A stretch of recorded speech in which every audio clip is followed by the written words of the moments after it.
Welcome to today's webinar in the Knowledge Miles series, part of the Lord Mayor's lectures on behalf of Professor Michael Marnelli, whose theme for his mayoral's year is Connect to Prosper.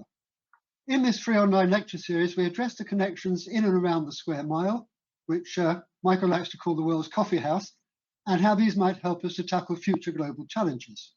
I'm Professor Tim Connell, Chairman of the Gresham Society and a Fellow of Gresham College here in the City of London. And I'll be convening this session and moderating the questions and answers after today's lecture. So this is the plan for today. Brief introduction from me, the keynote lecture from Quentin Nason, and then we'll have time for questions afterwards. Today we have something really topical. Is today's financial literacy education fit for purpose? We're delighted to have Quentin Nason with us today, as he has extensive experience of investment banking and asset management, but his principal interest lies in financial education. He launched Citi Pay It Forward in 2016 and has worked with over 20,000 students since then in both Britain and America. Quentin, perhaps you can tell us a bit more about yourself to get started. Sure. Well, why don't we just jump into it? And I'd like to start this seminar with a question. And the question to everybody is, when was the last time you paid for something in cash? I mean, what I'm talking about is going to the corner shop with a pocket full of coins, buying a cup of coffee, taking the money out, paying for it, counting the change, and leaving. I know for me, it's been quite a while. And in fact, it's just so much easier just to tap and go. And I think that the shift to a cashless society is going to have profound implications as we talk about financial literacy education. So good morning, everybody. My name is Quentin Nason, and I'm the founder of a UK charity called Citi Pay It Forward. And today I'm going to share my perspectives on the educational landscape, both here and in the US, when it comes to this very important subject. So why don't we just spend a few words about Citi Pay It Forward. Ben, next. We're an independent, self-funded charity made up entirely of volunteers. We're senior finance professionals and parents who identified a gap in the curriculum and decided to do something about it. This passion project has grown far beyond what we ever had expected. We do two things. We create award-winning curriculum, which we provide to schools for free, and we collaborate with partners to create bespoke programs, including enterprise challenges, investment competitions, and on-the-job insight days. But as volunteers with full-time jobs, our greatest asset is the hour in the day. And we're driven by one thing, and that is to make the impact in our local community. Next. For us, numbers matter, and we're very proud of the reach that we've achieved in Citi Pay It Forward. We work with over 20,000 students at schools in the UK. And when I say 20,000, I mean that we interacted and worked with for over an hour with students. And that's important because we get that granular feedback as to what children and young people are thinking about. We've also worked with two of the three largest school districts in the United States, the school districts of Los Angeles and Miami-Dade. I think early on we identified we had three audiences: the students, obviously, but more importantly, the teachers, and also parents are an audience. And in fact, research has found that teachers lack the confidence to teach this subject matter, which is also made more difficult by the fact that there's just not really a plethora of off-the-shelf materials for them to use. So teaching the teachers or training the trainers is of critical importance for proper engagement and in-class interventions. And we're very proud of our teacher training programs. Next. As a small charity made up entirely of volunteers, we're always looking for partners in kindred spirits. We have an open mandate, which means that we can operate both in the UK and the US. But we started to collaborate with partners around the world, including in Australia, Abu Dhabi, Belize, and Canada. In the UK, we partner with some of the largest academy chains, including Harris Federation and United Learning. And in the US, we partner with early year specialists at University of Miami School of Education. But now let's turn over to the broader economics, facts, and figures. Next. We've all read the headlines of families across the country struggling to make ends meet. And this is made worse by the economic uncertainties and high inflation squeezing household budgets. In fact, Money Advice Service found that a significant number of UK adults would struggle to pay an unexpected bill of £500. The US Federal Reserve did a similar study and found that about an equal number of adults in the US would struggle to find $400 in case of emergency. But for me, what's a more worrisome trend is that this financial anxiety is now starting to shift down to adults, young adults, and teenagers. An OECD study found that 52% of teenagers were in debt before the age of 17. 67% of young people do not feel comfortable and confident in planning their financial future. And 6 in 10 say that COVID has made them feel more anxious about money. And I see this in my own children. Young people have easy access to debt, and the simplicity of cashless purchases means that they can get into financial trouble at a very early age. And they're making long-term impactful decisions made entirely in the absence of any form of financial literacy education. So in my view, financial literacy education, there could be no more important time than today. Next. The world has changed dramatically since when we were young. Imagine when we used to go to the corner shop, there was a lot of actions involved with us. We got out of the house, we went, took our coins, we made the purchase, we counted our change, and we left. Today, young people research on the internet and most likely won't even leave the house. They'll click a button and the next thing we'll know, either be delivered the next day, if not the same day. If they do want to leave the house, they go, they find the item, they tap, no reaching into the pockets, no counting coins, no physical interaction with money, just tap and go. And in fact, in some stores, there's not even a register or a till. So children now are making transactions in almost an entirely frictionless way, and those have some substantial implications. Next. So the topic today is financial literacy education fit for purpose? And I would say the easy answer is no. Financial literacy in 2023 has not kept up with an ever increasingly complex financial world, nor with the geometric changes in fintech. So the areas for examination are issues with provision, i.e. where financial education is taught, and issues with curricula, whether it's kept up with the times. On the provision side, the issue is financial literacy itself is not statutory. It is subsumed within other subjects like citizenship or PSHE. And PSHE, for those that know, is quite a broad church. It includes other subjects like physical health, mental well-being, relationships, and sex education. Money and careers is there, but in a peripheral way. And financial literacy is also that one subject that teachers feel the least confident in teaching. On the curriculum side, materials have not kept up with the times, and they're too math-centric. They're delivered often in a boring and dry way. And also, there's no longitudinal studies, which makes it hard for curriculum manufacturers to ensure that what they're doing is impactful, relevant, and engaging. Often the materials out there today are created by financial institutions, and there's also concerns about materials that have logos on the bottom. Next. So there was an interesting study, I think quite a seminal study, that found that children establish their attitudes by the age of 7 and their behaviors by the age of 14. So let's think for a moment. Age of 7. A child age 7 is in year 2. That's when they establish their attitudes towards money. Now, we're proud that we do a lot of work around year 6, but that's 11-year-olds. So we're 4 years too late. So it is very important that there should be a focus on primary years as early as possible. And we find that children are very interested and engaged. And also the primary years, so the primary school is one that is not so laden down with exams. So we find it's a better place to start the journey of financial literacy education. Next. Children rarely touch money anymore. So this results in an evolving relationship with money. And why is this important? Well, Ofcom found that children statistically will have a smartphone by the age of 10.3.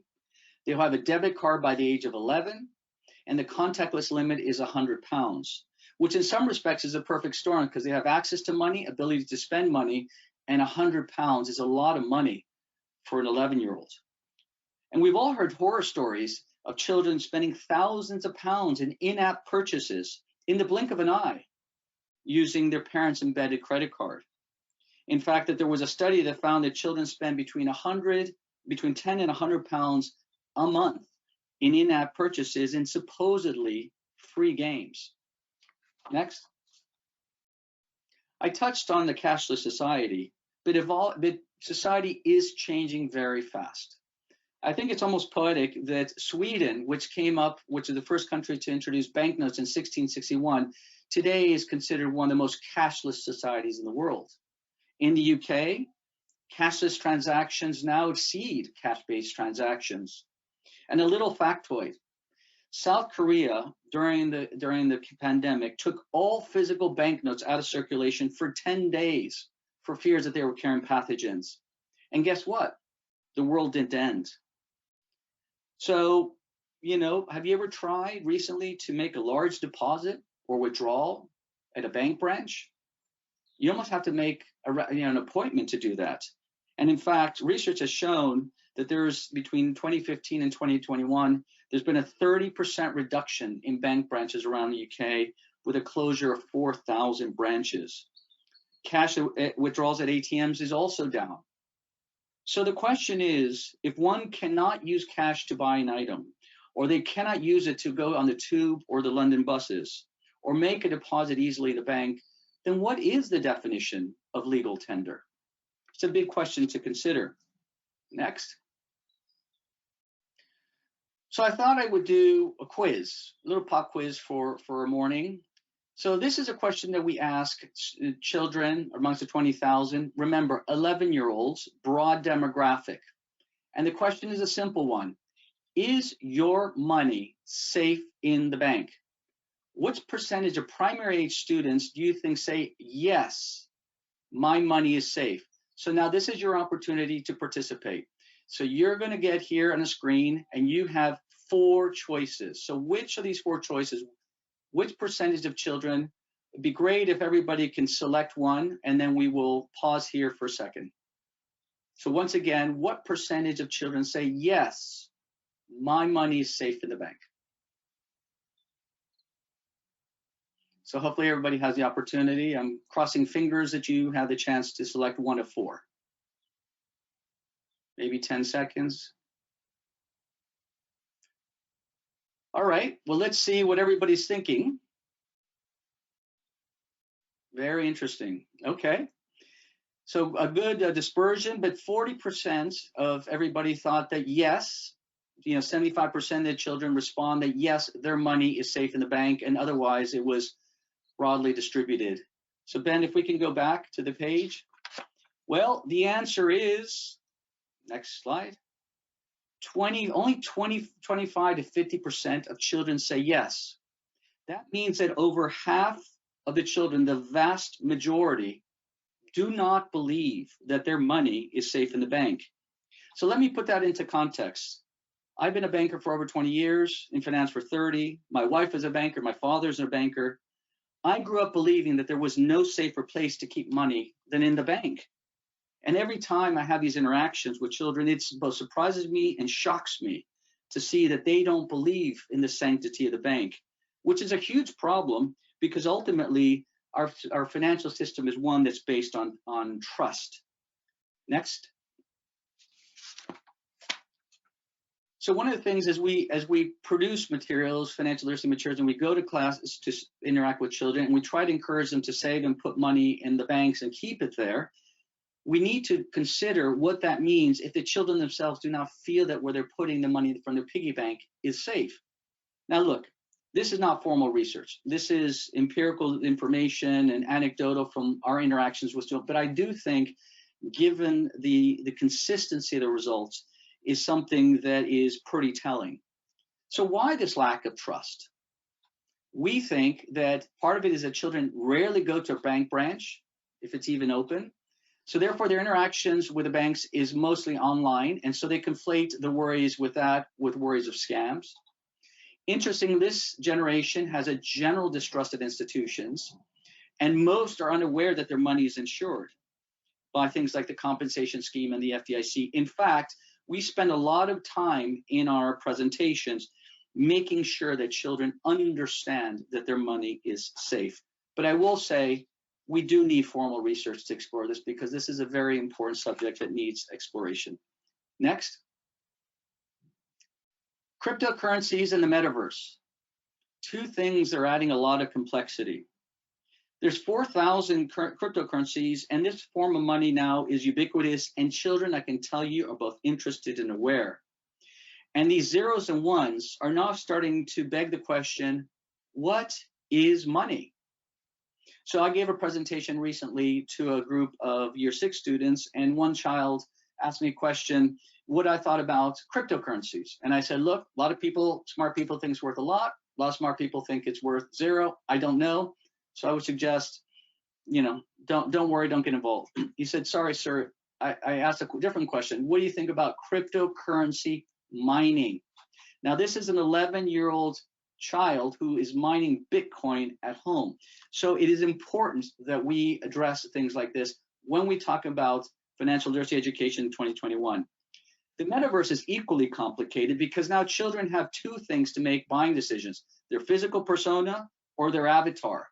I gave another presentation recently where a group of 11-year-olds told me proudly that they spend hundreds of pounds a month on skins on the game Fortnite, so for their avatar. So we're seeing a lot of brands entering the metaverse as a new frontier to attract customers and to sell merchandise. Next. Now, financial literacy is an incredibly broad subject. And in fact, the perception that it is narrow or math-based, I believe, is a dated view.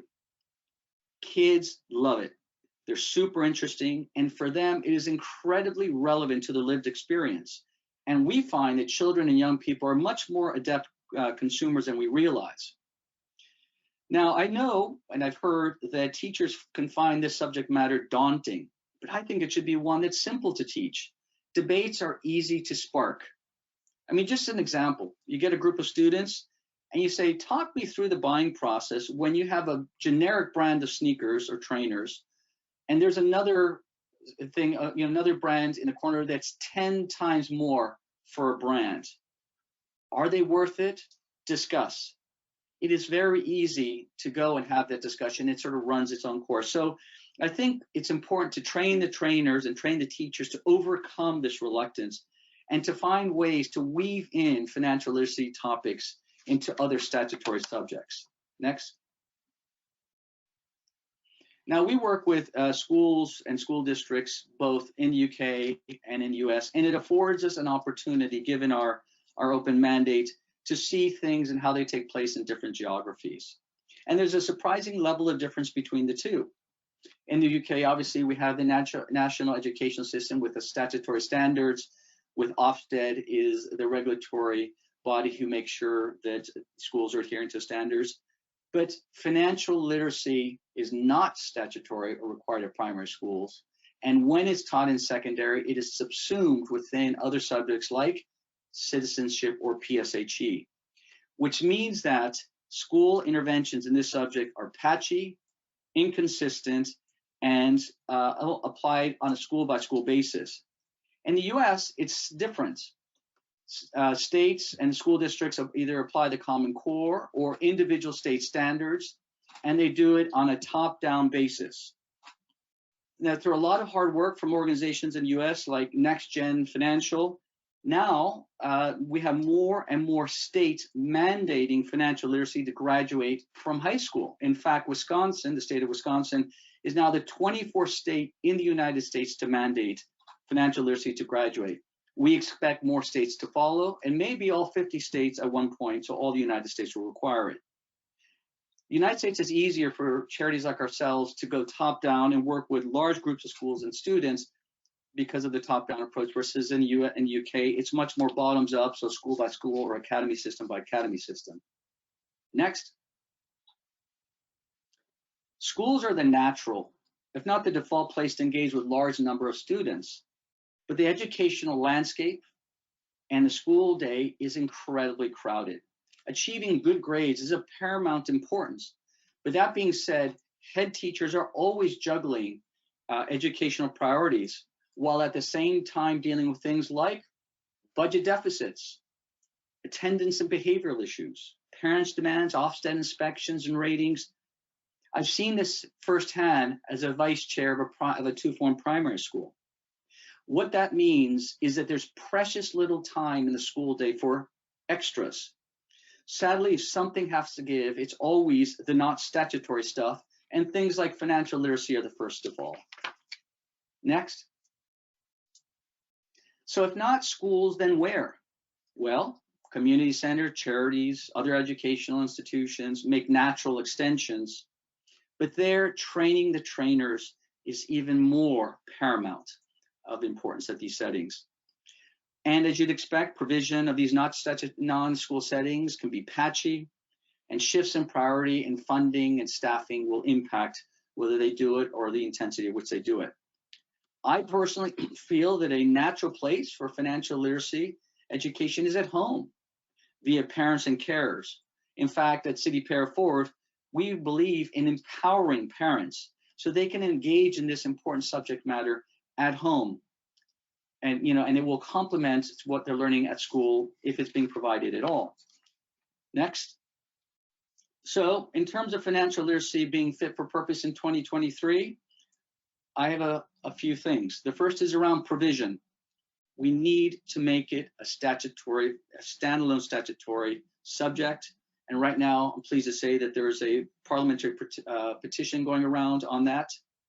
We need to encourage broader support of the private sector, including asset management firms and fintech, because right now banks and financial institutions are overrepresented, so the ecosystem is very dependent on that. We need to update the Ofsted manual, which currently makes no reference to financial literacy. On the curriculum side, the materials need to be updated. We need to shift from a math-heavy orientation to behavioral economics. And we need to ensure a proper feedback loop so that granular interactions with students and feeds to the materials. And I believe that we need to expand non-school distribution channels, like namely parents, and empower parents to teach the subject at home. And in doing so, you then basically work with two audiences, not only the students and the children themselves, but also the parents. So you're able to transfer some knowledge across. So next. With that in mind, I thought I would share some tips and for the parents amongst us, so hopefully that you might find these interesting. Next. So ideas for small children. So easy to weave financial literacy thematics into everyday living. The first one is making a shopping list. Make children active participants in these really important daily tasks. So make a list. And then, they can, I know, Ben, you're moving make a list. And more importantly, make sure that children know what things cost. We are so surprised they have no reference points of the cost of an apple, a loaf of bread, the cost of eggs. And then take children and help them be active participants in a weekly grocery shop. They will love it. It's also a nice time together. Help them, get them involved in decision-making, in trade-offs. Choice between brand or not brand, between this vegetable or that vegetable, or maybe not buying something at all. So these are, that's an important thing. Next, some suggestions for children's 9 to 12. A very helpful one is the 24-hour rule. Today, children do not have any action or time in between I want to buy something and actually buying it. We need to interject some pause. And I believe the 24-hour rule is very helpful, which simply states, wait 24 hours between wanting to buy something and actually buying it. And if you don't have 24 hours, wait 1 hour. If you don't have 1 hour, walk around the block, but somehow interject that action, that buffer. The power of the wallet. We are finding children are much more socially conscious and much more environmentally engaged. We tell them that the way that they can affect change in society is through the power of the wallet, where they shop. Research Find out, make sure you reward businesses that are good for society, good for the environment. You will affect change. Entrepreneurship, I think, for me, is near and dear, and I think is a very important subject that can be easily woven into financial literacy education. Next. So we encourage children to think big, to challenge themselves to the proverbial lemonade stand, from a wooden stand to a business success. All the businesses on the right-hand side started as small companies. In fact, Warren Buffett started his first business at the age of 6, and in a biography, he wrote that the one consistent predictor that he found of future success in children was the age at which they started their first business. Think about all the skills you need to start a business. They include all the school stuff, but also drive and grit and motivation. So if we can, create that intuition of children at a very young age, is very powerful. It also helps promote social mobility and aspiration. So I think that is a great place to start. Next time you take the child to a coffee shop, don't look at a place where you can buy a muffin. Look at it as a place as a business. They want to be an owner of that business. How much money do they make? What do they sell? What does it cost? Next, some discussion ideas for teens. One idea is pull a credit report. Have young adults understand the building blocks to the credit report, to the FICO score, what it means. That number will impact interest rates on credit cards, mortgages, whether they can buy a house, jobs, whether they can rent. They need to understand the building blocks, and in so, they will become and make much more informed and educated decisions. Another idea, which I feel again very strongly about, is encourage children to make mock portfolios. Next. Now, the idea here is not to make, a young person a trader. Not at all. It is for them to create an intuition and to make a connection between the financial markets, the high street, and the current events. Making those connections, because what happens in the financial markets, plus what happens in current events, plus what happens in the high street, all together then leads to changes in the financial markets. And that intuition is very powerful. And by the way, it will add an interesting element as they go and start to interview for jobs, when they can say, tell me something interesting about myself, and they're able to share the experiences that they had and they drew from that investment, that mock portfolio. Next. At the end of the day, it's our collective responsibility. The statistics are stark. 52% of teenagers are in debt by the age of 17. 34% feel that money has made their mental health worse. Yet 64% say that being financially secure is one of life's biggest goals. I think we need to understand that. We need to respect that. So therefore, we owe it to our children and to our young people to empower them via, I believe, financial literacy education to navigate an ever more complex world and to achieve their best potential and economic well-being. Next. So in conclusion, I'll make 5 suggestions. Number 1, codify. Make financial literacy a statutory subject in and of itself, rather than subsume within other subjects, and possibly follow the US lead. 2, update. Shift the focus on the current curriculum from math-oriented and emphasize behavioral economics and decision-making. 3, assess. Increase the focus on offset, where today financial education currently doesn't feature. 4, train. Expand opportunities to train the trainers to help teachers overcome this lack of confidence when they approach this very important subject matter. And 5, empower. Increase ways where we can teach children about this very important life skill, for example, by empowering parents and carers to work with them at home. So hopefully that gives you a sense of what's going on in this space. I hopefully gave you some nuggets of information. I'd love to see and answer any questions that you have. So maybe I'll pass it over to you, Tim. And by the way, I thought this would curious. Every image on this presentation was done by ChatGPT and OpenAI. So if you want to see how the world is changing, this is yet another way of how we need to grapple with things in 2023. Thank you very much. Okay, well, thank you very much indeed, Quentin. That's all very topical, and I'm sure this will be of interest to a lot of people at all sorts of levels. So we've got about 20 minutes for questions, and here's one to kick off with. The House of Commons Education Committee published a report in 2020, A Plan for Adult Skills and Lifelong Learning Revolution, third report of session 2019 to 2021. However, that report was silent on financial capability.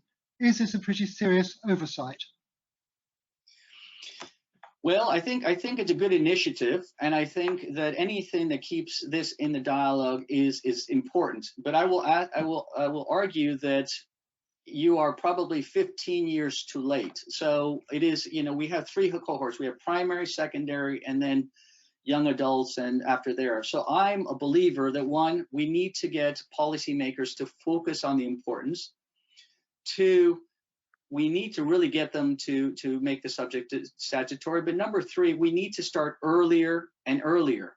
And that's where I firmly believe you will make the most difference in this subject. Now, here's a good one. How much scenario planning is done with children? For example, if you want to get to a comfortable retirement, what do you need to do? And A did this, and the consequences were they went bankrupt. What would you do with things like that? Well, that's an interesting question. I think we go to a very powerful tool in the world of finance, which is compound interest. And we start to interject the concept of compound interest. And what is it? Start to invest early, keep that, or not invest, it can be invest, but it could be save. Keep your money in there for longer, and it will turbocharge, it will compound.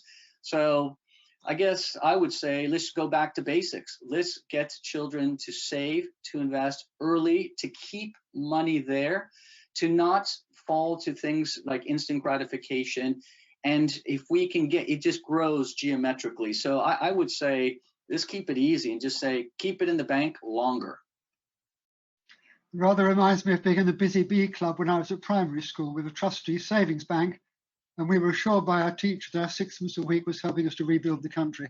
Now, Ian Harris has got one here. A fascinating talk. He says at ZEN, we've long encouraged and designed gamification ideas as a way to help improve financial literacy for our adult community. Do you have any thoughts or perhaps any good examples of gamification for children? Absolutely. Investment competition. I did it with my children. They were 8 and 12. We were allowed to pick 5 stocks, 2 that they knew, recognized, 2 that they had to research, and 1 was ESG focused, so focused on environmental. We gave them a notional amount of money. We ran it for 6 weeks, and at the end, I think the winner of my children, myself, was 20 pounds, and I think my son won.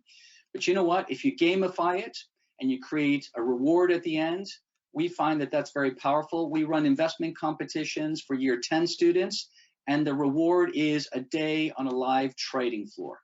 Rest assured, when you gamify it like that, the children really engage. They understand the concept of gamification. Right. Now, what about the curriculum? You mentioned this as being a problem. It is becoming overcrowded between government policy and developments in the modern world. What would you actually drop, if you had to drop anything, in order to make space for your proposals? Wow, that's a difficult question. The reality is, I believe that PSHE itself is not statutory. So, and that that's a cohort about a dozen different topics. So I think you can easily weave it in there. And not necessarily drop anything, but I acknowledge things, I'm not sure I necessarily drop it, but I would maybe balance it a little bit more to include it. The other thing is, I believe you can include financial literacy in statutory subjects like math. It is a great opportunity for you to weave in financial concepts into maths. Number one, in the United States, social studies is another place where you start to get into behavioral economics or natural places for you to include decision making. So It's a good subject, and I think a question that we need to explore it further. But there would be implications. So when Rishi Sunak tells us we all ought to be studying maths at the age of 18, do you think that would be a way of including financial literacy? Absolutely, and I think his numeracy campaign is a good one, and we talk to a variety of charities focused on numeracy. So it takes a village. It takes a village. Right. Well, now, here we go with Richard Burge. Excellent talk and initiative. I want to ask about the difficult issue of corruption, fraud, and the theft. Not just on them being alert to others exploiting them, but setting the moral standards they should apply to their own dealings. So perhaps a personal platform at the start as to what constitutes honesty in matters of finance. Well, I think that there's many elements to that question. I believe, once again, what we're trying to do is create the proper grounding in terms of decision making and trade-offs and research and getting that right. I believe if you get that grounding, then you can weave in the concepts of a moral high ground, or the moral compass. And I think that is what's missing right now, because it's so math-centric. You're just focusing on calculating interest, but you're missing the basis of that decision-making process. So I think that my view of the world is there should be more emphasis on the qualitative, basis on which you make decisions, and at that point you can interject, some sort of moral compass. But yes, the other world is the world of scams, and those are now getting very sophisticated. And I think that we need to help children and tell them and advise them. The reality is they know, but we need to evolve with these scams, and we need to be careful. We're finding also now that a lot of parents are being scammed because people pretend to be their children or their teenagers.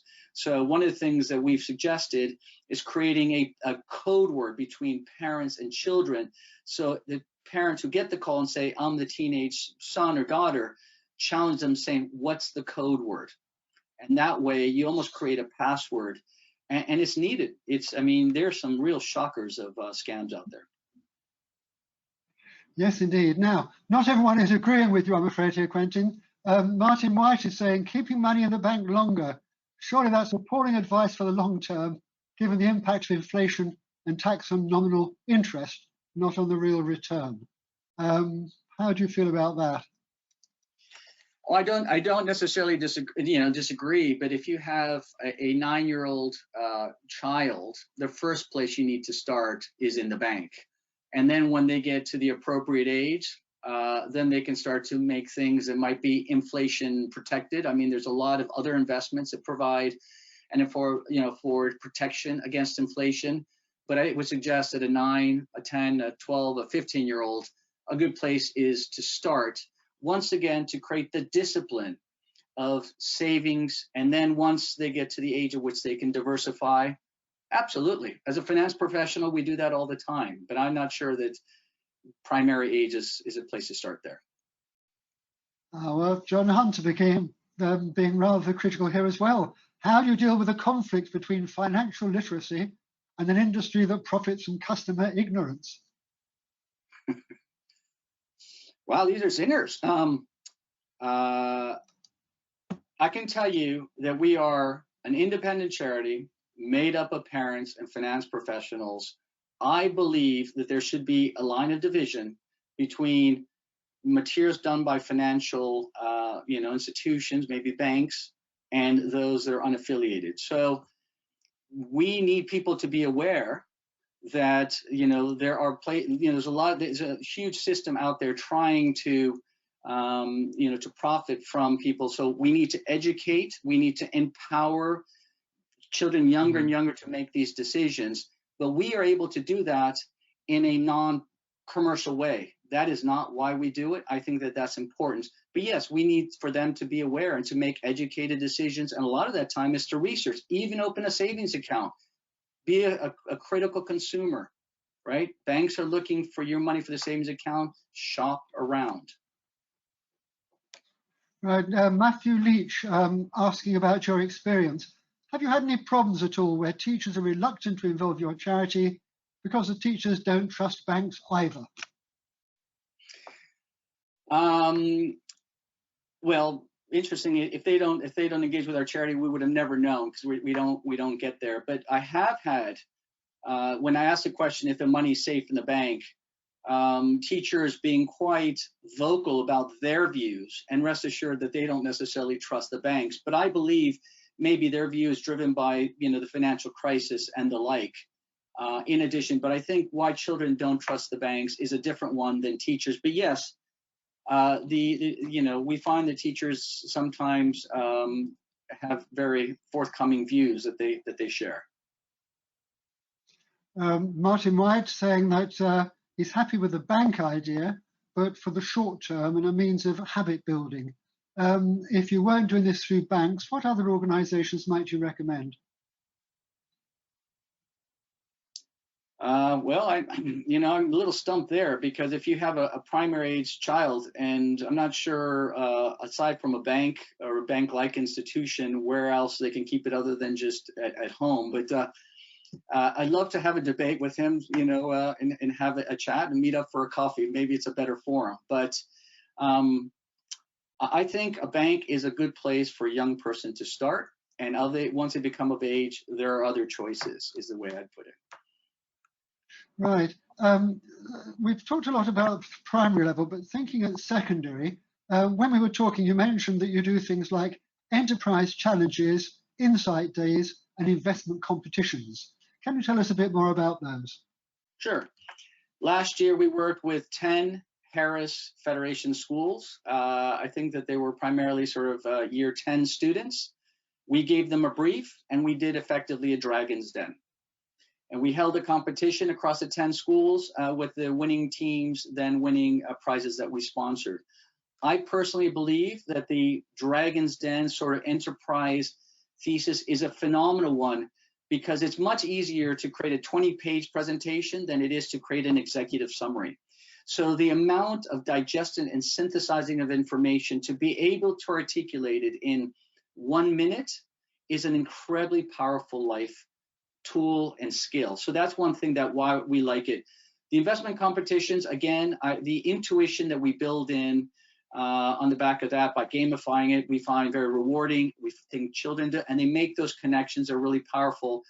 And the on-the-job insight days, we bring in A-level students into corporate partners in London. So they spend the day meeting members of staff, and very often a portion of that on a trading floor. So to understand what the City of London is all about, at least on the financial side. Mm-hmm.